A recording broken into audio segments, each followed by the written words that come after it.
ये खबर SGT university द्वारा प्रस्तुत की गई है। जो गेस्ट हाउस था या होटल था, उसके टोटल सभी फ्लोर पर आग थी। उसका फ्रंट साइड था बिल्कुल ऊपर से नीचे तक आग से कवर था। उसमें कोई बचाने की कहीं गुंजाइश नहीं थी। डिटेल में बताइए कि जब कितने बजे आप वहाँ पे पहुँचे? मुझे सर फ़ोन आया था 8:50 पर, जिसमें से मैं सिविल में था, स्लीपर चप्पल पहन रखे थे मैंने, और जो फॉर्मल ड्रेस होती है उसमें था। मैं यहाँ से भगता हूँ अपनी बाइक लेकर के, मेरे साथ मेरे एक साथी है, उसको मैं बिठाता हूँ हेल्प के लिए कि आग लगी हुई है, इन्फॉर्मेशन आई है। मेट्रो तक जाते तो जाम लगा हुआ था, तो मैं बाइक को मेट्रो पर छोड़ता हूँ, मैं आगे भगता हूँ, वो पीछे भगता है, वो थोड़ा सा पीछे रह जाता है मेरे से। मैं जब जाके फ्रंट देखता हूँ उसका, तो फुल कवर था। मैं उसकी बिल्डिंग के वेस्ट साइड में जाके देखता हूँ, जो रास्ते पर खुल रही थी। मैंने देखा लोग चिल्ला रहे हैं, जान बचाने के लिए कर रहे हैं। लोग बता भी रहे थे, इकट्ठे भी हो रखे थे कि जी पहले कूद भी चुके हैं इसमें से। लेकिन उस टाइम तक बिल्डिंग धुएं और आग से इतनी घिर चुकी थी कि उसमें कोई घुसने के लिए तैयार नहीं था।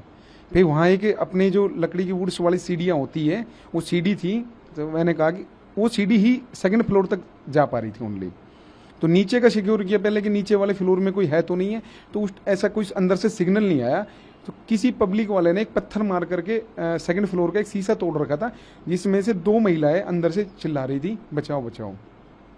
4th फ्लोर पर एक नाइजीरियन कपल्स थे, दोनों लटके हुए थे बाहर। उसके फ्रंट साइड में 3 लोग और लटके हुए थे, और 2 यूगोस्लाविया के, जो अभी मैंने तजाकिस्तान वाले जो न्यूज में पढ़ा, वो कपल्स भी जो जीने के उसमें से हाथ निकाल के कर रहे थे, उनका चेहरा नहीं दिखाई दे रहा था, सिर्फ ये पता लग रहा है कि 2 इसमें भी है, और बाकी आवाज़ आ रही थी उस तरह से।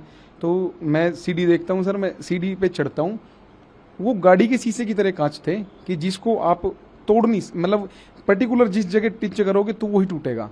तो मेरे पास कोई ऑब्जेक्ट था नहीं, तो फिर मैंने अपने फिश से तोड़ा उसको, मुक्के से तोड़ा। तो मेरे सर ये इधर कटर लग गया था भयंकर, और ये पूरा कटर लग गया था। अपने हाथों से तोड़ा है? ये हाथों से तोड़ा सर। फिर उसमें मैं एंट्री करता हूँ, मैं अंदर जा, वो बाथरूम का वेंटिलेशन था सर, वो जिसकी हाइट अप्रोक्स मेरे कान से ज़्यादा ऊंची आती है। और उन जो लेडीज़ थी वो हिंदी जानती है, फॉरेन कंट्री की, शायद नाइजीरिया साइड की थी। तो मैंने उनको पकड़ना चाहा, उन्होंने शायद पेट का ऑपरेशन करा रखा था। तो जैसे मैंने उनको पकड़ना चाहा उठाने के लिए, तो वो दर्द से कराई, बोल बेटा मैं नहीं बच पाऊंगी, और उठ भी नहीं रही थी सर। अप्रोक्स उसका था 90+ वेट था, 90 या 100 किलो का। जो वो वेंटिलेशन था उसमें कंफर्टेबल तौर पे 70 किलो 75 किलो का आदमी जा सकता था। मेरा 90 किलो में बड़ी मुश्किल से घुस पाया था उसमें, क्रॉस होकर के। उस लेडीज की एक प्रॉब्लम थी सर, वो एक तो बीमार थी, एक उठ नहीं पा रही थी। फिर वो कहने लगी कि आप मुझे छोड़ दो, मेरी बेटी को बचा लो, बेटा मैं बच नहीं पाऊंगी। फिर मैंने उनकी हेल्प की, उसको लेडीज को यहाँ से पकड़ा, मैंने अपने यहाँ उसको क्रॉस वर्टिकल कर लिया था। उस लेडीज ने उसके पैर पकड़े, हम काफ़ी मशक्कत से बाद 1-2-3 मिनट के बाद में उसको उसके पैर रख दिए थे हमने उस वेंटिलेशन में, और ऐसे कर करके उसको बाहर धकेला। तो बाहर एक लड़का सीढ़ी से चढ़ रहा था, उसने वीडियो में देखा होगा आपने, उसने उसको कवर करके वो नीचे फिर गिरी है, कुछ दूर तक सीढ़ी से लेकर गिर गई है। सेकंड जो लेडीज थी उसको उठाया मैंने, कंधे पे बिठाया, कंधे पे बिठा के वो करा। उस जो बाथरूम की जो हाइट थी, इसके बाद में सर जब तक वो आग और धुआं ज़्यादा बढ़ने लग गया था, तो मुझे साइनस में उस तरह की प्रॉब्लम है कि सांस वास संबंधित डस्ट वस्ट की, तो मुझे घबराहट होने लगी। फिर मैं अकेला देखकर मैं खुद भी घबरा गया। मैं बेल्टी पे पैर रखना चाह रहा था, लेकिन मेरे पैर टिक नहीं रहा था। मतलब मुझे ये लग रहा था कि शायद मेरे साथ अभी अनहोनी होने वाली है, मुझे बचाने वाला भी कोई नहीं है। फिर मैं पैर रखा, जैसी इस डूरिंग में जब ये काम चल रहा था, तो बाहर वायर जा रही है सर, वो पोल भी है, उसमें इलेक्ट्रिसिटी का सभी का कनेक्शन, दुकानों का, घरों का, मल्टीपल घर है, उसमें भयंकर तार जलने की आवाज़ आ रही थी। जैसे ही मैं बाहर आता हूँ, सीढ़ी से उतर करके जैसे तैसे करके नीचे आता हूँ, भयंकर आग लगती है, बड़ी भयंकर। और उसमें वायर टूट के गिर रही है। जो अपने ये DTH की केबल थी इसमें भी लग गई है, तो उसका जो प्लास्टिक तप कर गिरता है, वो मेरे सर पे गिरे सर। मेरे 2 स्पॉट हैं, मेरे कपड़ों पे भी गिरे, मेरे यहाँ पर भी गिरे, पूरे स्क्रैच मार्क हुआ है। हम साइड में खड़े हो गए, समझ नहीं पा रहे थे, सिर्फ मायूस थे कि करे तो क्या करें। नहीं, फिर हमने कोशिश करी, एक सीढ़ी और लेकर आया कोई, कि उसको बांध करके डबल बना करके हम इसके ऊपर वाले फ्लोर तक जाएं। फिर आपने दोबारा कोशिश करी, उस सीढ़ियों के हमने बांधने की कोशिश करी, लेकिन हमें से कोई इतना एक्सपर्ट था ही नहीं कि सर उन सीढ़ियों को, मतलब पर्टिकुलर बहुत अच्छे से होपलेस थे उस टाइम पे। तब तक हमारे SHO साहब, जब मैं उतार चुका था, SHO साहब आ चुके थे, वो फ्रंट साइड से रेस्क्यू करवा रहे थे, जो बिल्डिंग के ऊपर से ऊपर चढ़ा हुआ था, और एक कपल्स और निकला बेसमेंट से, तब करवाने लग रहे थे। मेरे जो साथी था रामपाल, वो मेरे पीछे खड़ा हुआ था, वो मेरी हेल्प कर रहा था। फिर ऊपर से नाइजीरियन थे, वो हिंदी नहीं जानते, हम उनको एक कॉमन भाषा जानते बाबा बाबा करके, तो हम उनको कॉन्फिडेंस में ले रहे थे कि आप कूदो हम आपको बचाएंगे, लेकिन वो समझ नहीं पा रहे थे। नीचे इलेक्ट्रिक वायर जल रही थी, टूट रही थी, जो नीचे गिर रही थी उनमें सब में करंट था। कुछ पानी की पाइप फट गई थी जिससे वो करंट लगकर गद्दों में भी आग लग गई थी इलेक्ट्रिक उससे। तो जो मैं वो लेडीज कूदती है तो मैं उसको रेस्क्यू कर रहा हूँ, तो पीछे टोटल तारों में आग लगी हुई, उसको रेस्क्यू करते हैं। फिर एक जेंट्स कूदता है, फिर लेफ्ट साइड में एक लेडीज कूदती है। लेकिन इतना जब इलेक्ट्रिक वो देख करके ना, जो पीछे जो अपने तजाकिस्तान की फैमिली थी वो पीछे हट गई, वो उसमें आकर के इस दौरान में हर 1 से 2 मिनट में पूरी बिल्डिंग आग का गोला बन चुकी, एक मिनट भी नहीं लगा होगा, आग का गोला बन चुकी थी। तब हमारे पास एक ऑप्शन था, जो जिसको हम कुदा पा रहे थे, जिसको हम उस आग से खींच पा रहे थे, उसको हम खींच पाए। फिर इसके बाद में हमारा टोटल थाने का स्टाफ आ चुका था, सभी के सभी।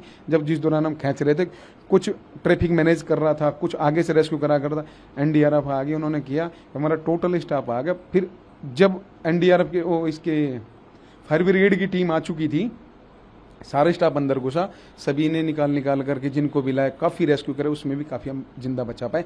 छत से भी रेस्क्यू करा था सर एक। जब आपने देखा, जब आप अंदर घुसे, तो क्या मंजर क्या था? क्या आपको सर उसमें धुआं, जान की परवाह नहीं करी, क्या सोच रहे थे आप, वो थोड़ा? सर सोचना कुछ नहीं, पुलिस में है तो ये सब एक उस तरह की हमारे ट्रेनिंग का एक पार्ट्स होता है। तो मतलब हमें ये लग रहा था कि मैक्सिमम कितनों को बचा सकते हैं। और अंदर का मंजर क्या था? आग लगी हुई थी, भयंकर धुआं। और धुआं क्या थी सर, दिख रहा था, कुछ समझ आ रहा था कि क्योंकि पूरा उन्होंने सर बाथरूम बंद था, बाथरूम की जो नीचे की एयर होती है उसमें से नीचे से आ रही थी, और वो बाथरूम बहुत गर्म हो चुका था सर, अंदर सब कुछ जल रहा था। और जो एयर आ रही थी उसमें क्या कर रहा था कि आपके पैर ना ऐसे कंपन कर रहे थे, मतलब ये कैपेसिटी नहीं थी कि मैं ये भी कर दूं या मैं ये भी कर दूं। बिल्डिंग है, बाथरूम सेफ था, पूरी बिल्डिंग में आग लग रही थी। और कितने लोगों को आपने बचाया?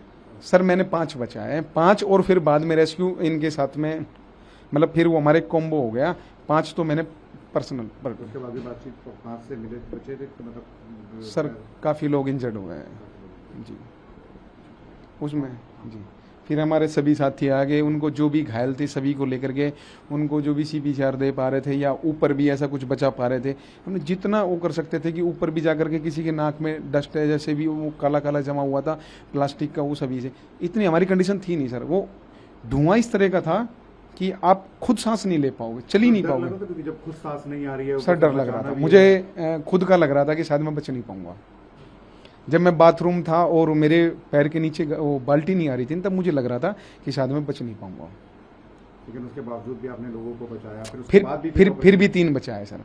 फिर उसके बाद में सर मेरा हाथ फट चुका था। मैं एक वीडियो दिखाना चाहता हूँ आपको, ये शायद किसी कवरेज में नहीं है, तो ये उसमें मेरे पूरे ब्लड वगैरह सब कुछ निकल रहा है।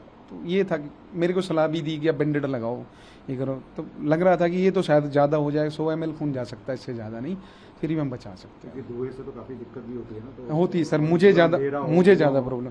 वहाँ पे वेंटिलेशन बिल्कुल भी नहीं, बाहर सर इलेक्ट्रिक तार टूट गिर रहे थे। अच्छा, कोई रास्ता था वहाँ से बाहर जाने का? एक ही रास्ता था क्या? कोई रास्ता नहीं सर, कहीं कोई बचाव ही नहीं था, नहीं कोई रस्सी का बचाव था, ना कोई सीढ़ियों का था। सिर्फ एक ऑप्शन था, या तो कूदो उस बिल्डिंग से या फिर सीढ़ियाँ लगाकर उनका रेस्क्यू करो। लेकिन फिर भी एक सिस्टम ऐसा भी था कि जो नाइजीरियन फैमिली लटकी हुई थी वो कुछ थोड़े दिलेर ज़्यादा थे सर, तो उन्होंने अपनी जो पत्नी थी उसको वहाँ शिफ्ट नहीं करके उसने पाइप का सहारा दिया कि आप 4th फ्लोर से गिरोगे तो मर जाओगे, तो उसने पाइप का सहारा दिया। फिर हमने गद्दे सरका करके, आग लगी हुई थी, गद्दे सरका करके थोड़ा सा अगर ले गया तो उनमें भी आग लगी, गद्दों में भी, लेकिन फिर भी हमने उसकी डायरेक्शन चेंज करके गद्दों की, उसको भी फिर उस गद्दे पर ही लेकर आए।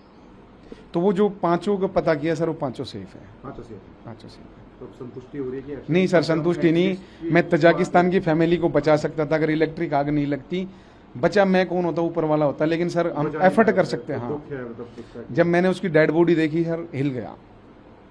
अभी भी दिमाग में वो मंजर घूमती है सर, मैं सोता हूँ घूमता है। मैं सर नाइट ड्यूटी करके और सोया था, तो लगभग 8 बजे के आसपास मैं सोया था। 9:15 बजे ड्यूटी ऑफिसर का फ़ोन आता मेरे पास कि एक बार आग लगी हुई है हौजरानी में किसी रेस्टोरेंट में, और जल्दी आपको जो भी स्टाफ है वहाँ पहुँचो। तभी मैंने ग्रुप देखा कि कहीं लोकेशन कहाँ की है, तो SHO साहब का और दिनेश का, हेड कांस्टेबल दिनेश का मैसेज आया हुआ था ग्रुप में, वॉइस मैसेज, कि सभी जो भी थाने, SHO साहब ने मैसेज डाला था कि जो भी थाने का स्टाफ मौजूद है, प्रेजेंट है, वो इस लोकेशन पर जल्दी पहुँचे, और दिनेश का भी। तो हम जैसे ही मैं और करतार यहाँ से निकले थे, तो हम जैसे ही मेट्रो के पास पहुँचे तो पूरा जाम लगा हुआ था। तो बाइक पे निकले थे हमने, मैंने करतार वहाँ से उतर के हम जो है पैदल ही निकलते हैं। एल्डिगो में मैंने बाइक वहीं खड़ी कर दी, गार्ड को चाबी दे दी कि आप अंदर कर देना, और हम सिविल में ही थे दोनों, क्योंकि इतना वर्दी पहनने का टाइम मिला नहीं, तो हम सिविल में ही निकल लिए कि आग लगी हुई है। तो हम वहाँ से पैदल निकलते हैं तो पूरा जाम था। फिर हमने वहाँ एक ट्रैफिक से स्टाफ खड़े हुए थे, उनसे भी कहा, और हमारा स्टाफ भी था, कौन से थाने से था, कि ट्रैफिक को डाइवर्ट करो, क्योंकि जो भी ट्रैफिक उधर जा रहा था सबसे बड़ी समस्या यही थी, बीच में एक जो है फायर ब्रिगेड फंसी हुई थी उस टाइम, तो हमने उसको निकलवाया पहले उतर के, और उसके बाद हम ट्रैफिक को डाइवर्ट के लिए बोल के हम सीधा स्पॉट पे पहुंचते हैं। वहाँ देखते हैं तो फायर ब्रिगेड उसमें आग बुझाने में लगी हुई थी, और साइड से जो है वहाँ एसएचओ साहब मौजूद थे, और साइड से एक सीढ़ियाँ लगा के फायर ब्रिगेड की कोशिश कर रहे थे कि कहीं कोई जो उसमें दिखाई दे तो उसको निकाल सकें।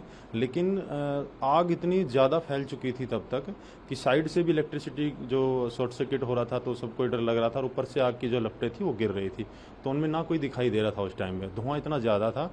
और उसके बाद डीसीपी साहब आ गए थे, एसीपी साहब भी, मैडम भी आ गई थी, डीसीपी मैडम, तो उन्होंने ये बताया एसएचओ साहब ने कि बस आग को कंट्रोल करो, क्योंकि ऑप्शन नहीं था हमारे पास में। हमारे पास ये था कि बिल्डिंग में हो सकता है कोई सिलेंडर भी हो, वो ना फट जाए, उन्होंने कहा, तो पब्लिक को ज़्यादा से ज़्यादा दूर रखो, तब तक फायर ब्रिगेड ये बुझाते हैं। तो लगभग आग कंट्रोल में आ गई थी। उसमें बेसमेंट में कुछ लोग फंसे हुए थे, तो फायर ब्रिगेड की मदद से उसे जो उसमें लोहे का गेट था उसे काट के उसमें से बेसमेंट से कुछ लोग निकाले गए। उसके बाद में एसएचओ साहब ने भी, डीसीपी साहब ने कहा कि कुछ लोग हमारे साथ इनके मिलकर और ऊपर जाएंगे फायर ब्रिगेड स्टाफ के साथ में, और लोग जितने भी हैं, क्योंकि चांसेस ये था कि लोग बचे होंगे अभी भी, फायर पर जो है आग पर कंट्रोल जल्दी से जल्दी किया गया था। तो हम गए तो अंदर, जैसे ही फर्स्ट फ्लोर पे तो अंदर चले जाते हैं, उसके बाद में हमें खुद को ये महसूस हो रहा था, घुटन हो रही थी, सांस लेने में तकलीफ हो रही थी, पसीने आ गए थे हमारे, लेकिन साइड से जो खिड़कियां टूटी हुई थी, हम कोशिश कर रहे थे बार बार उधर जाके थोड़ा सांस ले इसके, और रुमाल से अपना मुंह ढका हुआ था ताकि, और दिखने में हमारी आंखों में जैसे जलन सी महसूस हो रही थी। तो हमने 1 बाय 1 रूम चेक करने का प्लान बनाया, तो उसके अंदर लगभग 10 से 12 जो लोग हैं उनको सेकंड थर्ड फ्लोर तक हमने जो दिखा इमीडिएटली उनको निकाल रहे थे। लेकिन ये था कि बार बार जाना ना मुश्किल हो रहा था, इसलिए टर्न वाइज तब तक स्टाफ और पहुंच चुका था, तो और स्टाफ भी, जैसे 3 डेड बॉडी मान लो, या 3 जो पेशेंट जो जिनके इंजर्ड हैं उनको हम निकाल के लाए, दूसरा स्टाफ साथ में जा रहा था। और एक समस्या और हो रही थी कि उसमें जैसे हम स्ट्रेचर पे लेकर आ रहे थे उनको, तो जीना इतना संकरा था कि वो स्ट्रेचर पे मुश्किल था वो घूमने में। तो हमने विचार किया कि हम सामने जो एक दुकान थी उससे हम बेड शीट लेंगे और उसी से हम लेकर आएंगे। तो बेड शीट में हम लेकर आ रहे थे, और साथ ही जब हमारे लिए ये भी हो रहा था कि भाई एक बार इनको सर्च करें कि कहीं कोई अंदर बेड के नीचे जैसे सांस ले, तो सभी को रूम को सर्च करते हुए आ रहे थे। 2 जो एक जेंट्स और लेडी थे, वो एक बाथरूम के अंदर, उनके बाथरूम को जो है तोड़ के और फिर उनको निकाला गया था, तो शायद वो उनकी डेथ हो चुकी थी। और साथ ही हमें जो है ना ये भी लग रहा था कि अगर जो स्टाफ जो इनका जो जैसे जो कुछ उसके बाद में इनको सभी को जो है ना स्टाफ, हमारा जो स्टाफ लगा हुआ था वहाँ एम्बुलेंस लगी हुई थी साथ में, तो हम उनको एक एक को उसमें एम्बुलेंस में रख के उनकी ऑक्सीजन चालू करवा के और रूट क्लियर करवा रखा था, क्योंकि मौके पे एसीपी साहब खड़े थे उधर, उन्होंने कहा कि डीसीपी साहब भी, तो रूट क्लियर करवा रहे थे सभी स्टाफ का अपना अपना काम था एक कि उसमें लगे हुए थे, जितने ज़्यादा निकाले जाएँ, एम्स पहुँचाना है या मैक्स नज़दीक हॉस्पिटल था वो रूट भी क्लियर करवाना था, तो स्टाफ। और उसके बाद जैसे सभी को लगभग निकाल दिया गया था, फिर उसके बाद हमें एसएचओ साहब ने बताया कि आप एक बार सभी रूम में जाके इनकी आईडी लो, तो हमारे इंस्पेक्टर प्रकाश साहब हैं, उनके साथ हम जाके और टॉर्च लेके सभी, और उसमें हमने सभी के जो पासपोर्ट थे, जो ऐसा लगा कि कहीं जैसे जिनको आइडेंटिफाई कर सकते हम, या उनके फ़ोन्स थे, ताकि फ़ोन उन पे आ रहे थे कईयों के भी, तो हम उनसे उन तक पहुंच सकें कि किसी कोई, तो वो काम हमने किया। लेकिन तबीयत इतनी ज़्यादा ख़राब हो रही थी कि सांस लेने में, एक बार गए उसके बाद ये महसूस हो रहा था कि दोबारा जाना बहुत कठिन है, लेकिन ऐसा लग रहा था कि अगर जितना मान के चलो 1 मिनट भी अगर किसी की ज़िंदगी बच सकती है, हमें जाना है, तो रेगुलर स्टाफ जो है वो जा रहा था। इस आपकी हिसाब भी से। तबीयत वहाँ पे खराब हुई थी अंदर? हाँ, इतना नहीं था कि बाहर आकर जो है थोड़ा सांस लेके कंफर्ट थोड़ा होके 2-4 मिनट, तब तक जैसे दूसरा स्टाफ गया टर्न वाइज, उसके बाद जैसे वो आते हैं तो हम जा रहे थे। इस हिसाब से हमने अपना एक टीम वर्क में काम किया है पूरे थाने के स्टाफ काफी मुश्किल भरा बहुत था। मुश्किल। एसी ब्लास्ट हो चुकी थी, पूरा जला हुआ था नीचे का फ्लोर, तो बिल्कुल भी उसमें दिक्कत ये आ रही थी सबसे ज़्यादा कि जो सामने से एक ही गेट था, हवा उसी तरफ से जा रही थी और धुआं भी अंदर से जा रहा था। तो फर्स्ट और सेकंड फ्लोर तक तो आग पहुंची है ज़्यादा, वहाँ एसी भी ब्लास्ट हुआ था। इसके अलावा थर्ड और फोर्थ फ्लोर पे जो नुकसान हुआ है लोगों का, वो धुआं की वजह से हुआ है, क्योंकि उनको निकलने का रास्ता ही नहीं मिला होगा शायद। उसमें धुआं इतना ज़्यादा, आग भी गई हुई थी लेकिन धुआं इतना ज़्यादा, दीवारें काली हो गई थी, सब कुछ जो है अंदर जैसे 2-3 एसी फट चुके थे। तो हमें ये लगा कि इनको ना ये सांस नहीं मिला होगा बिल्कुल भी। हमें जब आग लगभग कंट्रोल में आ गई थी और धुआं लगभग थोड़ा निकल गया कि हम थोड़ा खुद भी सेफ फील करें, तो हमें ही 1 मिनट के लिए भी रुकना इतना मुश्किल हो रहा था कि बहुत ज़्यादा आंखों के अंदर जलन महसूस हो रही थी, सांस लेने में तकलीफ, मुंह में रुमाल ले रखा था। तो साइड से जो खिड़कियां खुली थी, थोड़ा थोड़ा करके उधर अगर जा रहे थे थोड़ा ऑक्सीजन लेने के लिए।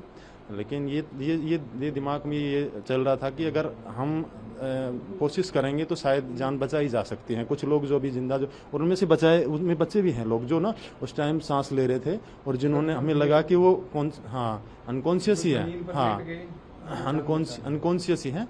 तो काफ़ी मेरे हिसाब से 15 से 20 के आसपास जो लोग हैं उनका बाद में निकाला गया था उनको बाहर में। मेरा नाम हेड कांस्टेबल करतार है। जिस दिन आग लगी उस दिन मैं सिविल ड्रेस में ऊपर था। डीओ का फ़ोन आता है कि आग लगी हुई है हैवी। मैं नीचे आता हूँ तो देखता हूँ कि देशराज बाइक स्टार्ट करके जा रहा था। मैं तुरंत इनके पीछे जाता हूँ। जैसे ही हम मालवीय नगर मेट्रो पहुँचे वहाँ था हैवी जाम, तो मैंने इनको कहा कि बाइक यहीं खड़ी कर दो और मैं वहीं से पैदल भगता हूँ हौजरानी तक, ताकि जल्दी से मौके पहुँचा जा सके। वहाँ पहुँच के देखा कि आग, अब मैं जब पहुँचा उस टाइम आग हैवी लगी हुई थी। तो मैंने देखा फायर ब्रिगेड के कुछ लोग अंदर जा रहे थे बेसमेंट में। मैं उनके साथ जाता हूँ। जैसे ही मैं थोड़ा सा अंदर गया तो मैंने देखा राइट साइड में एक आदमी अनकॉन्शियस टाइप का पड़ा हुआ है। तो वो फायर ब्रिगेड वाले तो वैसे मना कर रहे थे, लेकिन मैंने उस आदमी को तरफ देख के मेरे से रुका नहीं गया। मैंने उसको उठाया और अपने कंधों पे रख के, अकेले नहीं, और उसको मैं बाहर लेके आता हूँ। अब मुझे नहीं पता वो बच पाया नहीं, लेकिन मैंने कंधों से लेकर बाहर आए? मैं अकेला आया था, उसे कंधे पे उठा के, और मैंने उसको ला के एम्बुलेंस में पटका। उसके बाद आग बहुत हैवी हो चुकी थी। फिर मैं बगल वाले जो होटल है उसकी सीढ़ियों से ऊपर जाता हूँ। पहले उस होटल को पूरे को खाली करवाया कि इसमें कहीं ना फंसा और इस बिल्डिंग के साथ इसमें भी आग लग जाए। फिर मैंने ऊपर जाने के बाद जितनी भी जिस बिल्डिंग में आग लगी हुई थी उसके ऊपर पानी की टंकियाँ थी, तो मैंने फायर ब्रिगेड वालों से एक लोहे का इक्विपमेंट होता है गैती, वो लेके वो सारी टंकियों के मैंने वो नल तोड़ दिए ताकि बिल्डिंग में अंदर पानी जा सके। उसकी टीन थी एक लोहे की, मैंने वो तोड़ दी ताकि सीढ़ियों से और उससे जितना भी टंकियों का पानी हो बिल्डिंग में जा सके। उसके बाद जब फायर ब्रिगेड उसको जब आग को काबू कर लेती है, उसके बाद फिर बिल्डिंग में घुसते हैं हम और वहाँ देखते हैं कि कुछ आदमी अनकॉन्शियस है, कुछ डेड बॉडी टाइप में जड़े हुए हैं। तो फिर उनका रेस्क्यू किया था हमने सबने मिल के। दिनेश यादव और आप दोनों भाई हैं? हाँ, रिलेशन में सर। रिलेशन में दोनों भाई, दोनों अंदर थे, दोनों मदद कर रहे थे। अंदर का मंजर किस तरह से था जो आप बता रहे थे थोड़ा? अंदर सर वहाँ सांस लेने में बहुत ज़्यादा प्रॉब्लम थी। अब जब हम हर एक रूम को तलाश कर रहे थे, देखा कि जैसे एक रूम में मैं गया तो उसमें इतना गहरा धुआं था कि मैं खुद ही थोड़ा मुझे अनकॉन्शियस सा फील हुआ। फिर जो बगल में कोई खिड़की से जहाँ से सांस ले सकते थे वहाँ जाके थोड़ा सांस लेते, फिर अंदर धुएं में चले जाते। वहाँ ना कुछ दिख रहा था और धुआं इतना ज़्यादा था कि 1 मिनट सांस लेते के साथ ही पसीने और ऐसी हालत हो जाती थी कि खुद ही बेहोश होने के से काम हो जाते थे। लेकिन वहाँ फिर लोगों को रेस्क्यू भी करना था तो वो काम हमने लगातार जारी रखा। थर्ड और फोर्थ फ्लोर के क्या हालात थे, क्योंकि वहाँ पे बता रहे हैं कि थर्ड फ्लोर पे सबसे ज़्यादा था। फोर्थ फ्लोर पे सबसे टॉप फ्लोर पे भी मुझे एक आदमी मिला था। वो अगर शायद वो नाइजीरियन था, अगर वो 3-4 कदम और आगे निकल जाता जीने, वो जीने में मिला था मुझे, तो शायद वो बच जाता, लेकिन शायद वो जीने में ही अनकॉन्शियस हो गया था। थर्ड फ्लोर पे और फोर्थ पे ही सबसे ज़्यादा डिजीज थे जो भी। हाँ, फर्स्ट सेकंड के कुछ कूद के निकल गए थे, कुछ को वैसे रेस्क्यू कर लिया था, लेकिन वो हिम्मत नहीं दिखा पाए नीचे कूदने की। उनमें कुछ कूद पाए थे जिनको गद्दे नीचे जो गद्दे लगा के जिनको कूदाया था, लेकिन बाकी बेसमेंट में शुरुआत में उसमें भी थे, लेकिन उसमें रेस्क्यू कर लिए थे। हाँ, फायर ब्रिगेड के साथ मिलके, जो शुरुआत में उसमें से निकल गए थे लोग।